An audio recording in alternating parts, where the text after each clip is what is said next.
Lock the doors, grab your strongest cup of coffee, because the whispers coming out of the studio for the week of June 15th through the 19th are absolutely explosive. And what they are allegedly planning for Rocco Falconeri and Britt Westbourne is going to shake the very foundation of this show. We have been hearing rumblings about a massive return for weeks, but the leaked details pointing directly to the June 18th episode suggest a psychological earthquake that nobody is prepared for. If you think you know how this chase is going to end, you need to brace yourselves, because the word on the street is that a legendary enforcer is stepping out of the shadows, and he is bringing a storm of devastating secrets with him. The writers are setting up a collision course that will completely rewrite the history of these characters. If you ask me, we have to look at this upcoming week not just as a continuation of a storyline, but as a dangerous, inescapable deadlock that has been meticulously crafted to push every single character to their absolute breaking point. Right now, Britt Westbourne and Rocco Falconeri are running for their lives, hunted by forces they barely understand. They are exhausted, terrified, and completely isolated from anyone who could offer them a shred of safety. Every shadow is a threat, and every footstep behind them could be their last. This is not just a physical chase. It is a psychological torture chamber designed to wear them down until they make a fatal mistake. At the exact same time, we have Jen Sidwell, who has successfully slithered out of captivity and is now roaming free, setting a vengeful trap that is bound to catch someone in its jaws. Sidwell is not a man who acts on mere impulse. His every action is a calculated move designed to inflict maximum pain on his enemies. He is arrogant, he is ruthless, and he has a terrifying amount of resources at his disposal. This implies that his current trap is not just a simple snare, but a complex web of deceit that threatens to pull in heavyweights like Sonny Corinthos, Laura Collins, and Lucas Jones.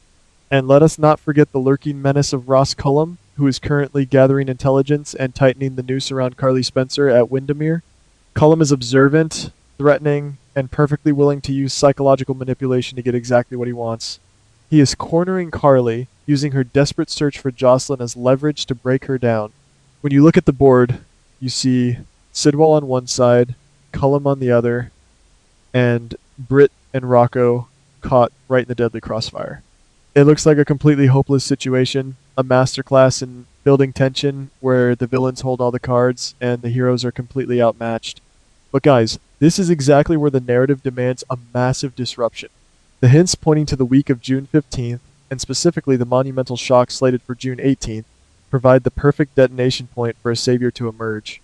And if you have been paying attention to the subtle narrative shifts, it looks like that savior is none other than Jason Morgan. Instead of allowing Britt and Rocco to continue this agonizing game of cat and mouse, Jason is positioned to be the one who unexpectedly tracks them down, pulling them from the brink of disaster and escorting them back to the supposed safety of Port Charles. However, if you think Jason is returning just to play the White Knight, you are severely underestimating the psychological motive behind this specific timing. Jason Morgan does not do anything by accident. His reappearance right before Rocco faces a massive shock is a deeply calculated move. He is not just stepping in to provide physical protection. He is stepping in because he is holding a vault of explosive secrets regarding both Britt and Rocco. These are secrets that have the power to completely alter the perception of their sudden disappearance. It could be that their time on the run was not just about fleeing from physical danger, but about hiding a truth so dark that it could destroy their family dynamics forever. Furthermore, my analysis suggests that Jason has not been idle during his time off the grid. It looks like he has been meticulously compiling a mountain of undeniable evidence against both Jen Sidwell and Ross Cullum. We are talking about a comprehensive dossier that exposes their illegal tracking operations, their desperate cover-ups, and a terrifying pattern of manipulation and threats designed to keep their victims silent and compliant. Jason knows that you cannot just shoot your way out of a problem like Sidwell and Cullum. You have to dismantle their entire operation and expose them to the harsh light of the justice system. This means that the return of Britt and Rocco is not merely a safe homecoming. It is the launching pad for a massive, coordinated counterattack. Jason is bringing them back to serve as the undeniable proof of Sidwell and Cullum's crimes. He is positioning them as the key witnesses in a legal and tactical strike that will force these villains into a corner from which they cannot escape. But the execution of this plan relies entirely on how Jason chooses to handle the delicate psychological state of Rocco Falconeri. This leads us directly to the two diverging paths the writers could take, and both of them are fraught with incredible danger. Let us explore scenario A, which I like to call the tactical shield. In this scenario, Jason operates under the strict belief that Rocco is too fragile to handle the absolute truth of his situation. Jason successfully locates Britt and Rocco in the dead of night, executing a flawless extraction right from under the noses of Sidwell's mercenaries. He brings them back to Port Charles, but he deliberately withholds the darkest secrets he has uncovered. He acts as an emotional and physical shield, telling Rocco only what he needs to know to survive.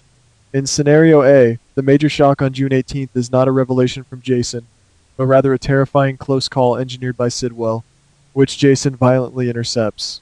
Jason uses his gathered evidence of illegal tracking and manipulation to immediately involve the authorities, perhaps handing the dossier over to Dante Falconeri or Anna Devane to ensure that Sidwell and Cullum are locked away in a federal penitentiary. It looks like a clean victory, a classic Jason Morgan maneuver where he takes the burden of the truth onto his own shoulders to protect the innocent. However, the unforeseen fallout of Scenario A is the immense strain it places on Jason and Britt. Britt knows the truth, and forcing her to lie to Rocco creates a toxic environment of shattered trust. If you ask me, keeping a secret of this magnitude from a young man who has already lost so much is a ticking time bomb. Eventually, Rocco will start asking questions. He will notice the inconsistencies in their stories, and when he finally uncovers the reality of what Jason and Britt hid from him, the emotional damage will be irreparable. It is a protective measure that ultimately breeds resentment and betrayal. Now, let us pivot to Scenario B, the calculated detonation, which I strongly believe is the more compelling and tragic route.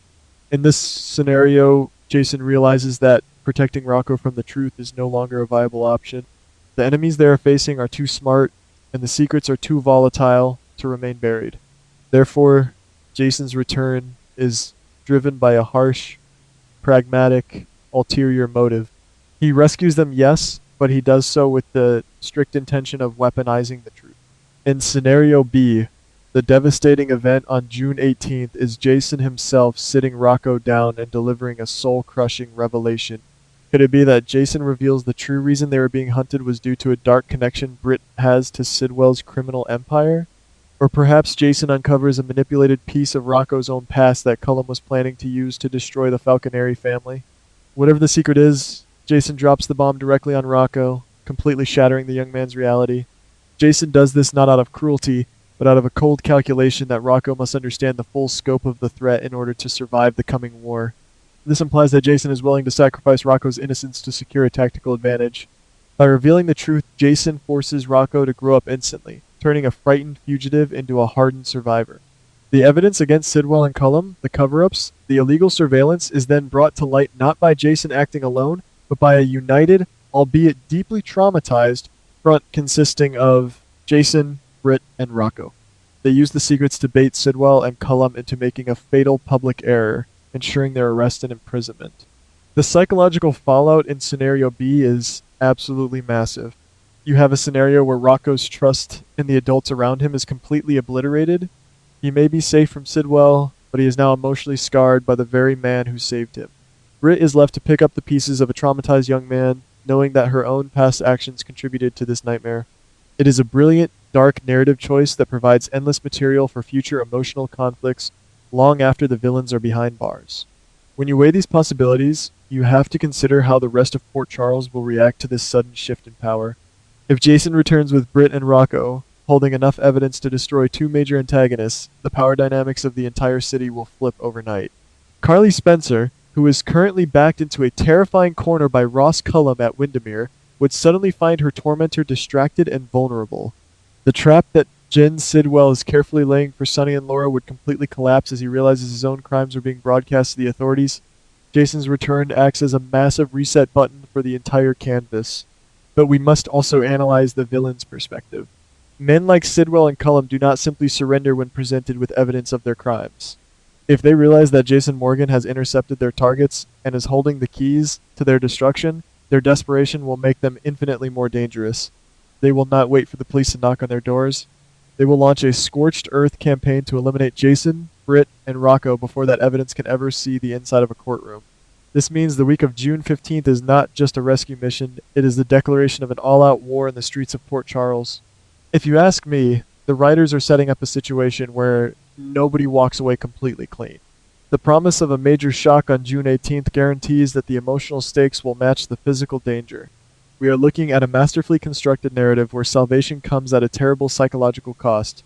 Jason Morgan may possess the tactical brilliance to outmaneuver Sidwell and Cullum, and he may hold the undeniable proof of their illegal tracking, their vicious cover-ups, and their manipulative threats. But bringing that truth to light requires someone to bear the weight of the devastation it causes.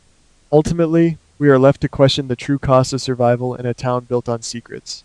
Will Jason's perfectly timed intervention be the miracle that Britt and Rocco desperately need, securing their safety and sending their tormentors to prison? Or will his return simply trade the physical threat of Jen Sidwell for a psychological nightmare that shatters Rocco's world from the inside out? I highly doubt we are going to see a neat and tidy resolution wrapped in a bow. The evidence may be enough to lock up the bad guys, but the secrets Jason brings with him will undoubtedly leave scars that will take years to heal. Prepare yourselves, ladies, because the fallout from this week is going to echo through Port Charles for a very long time.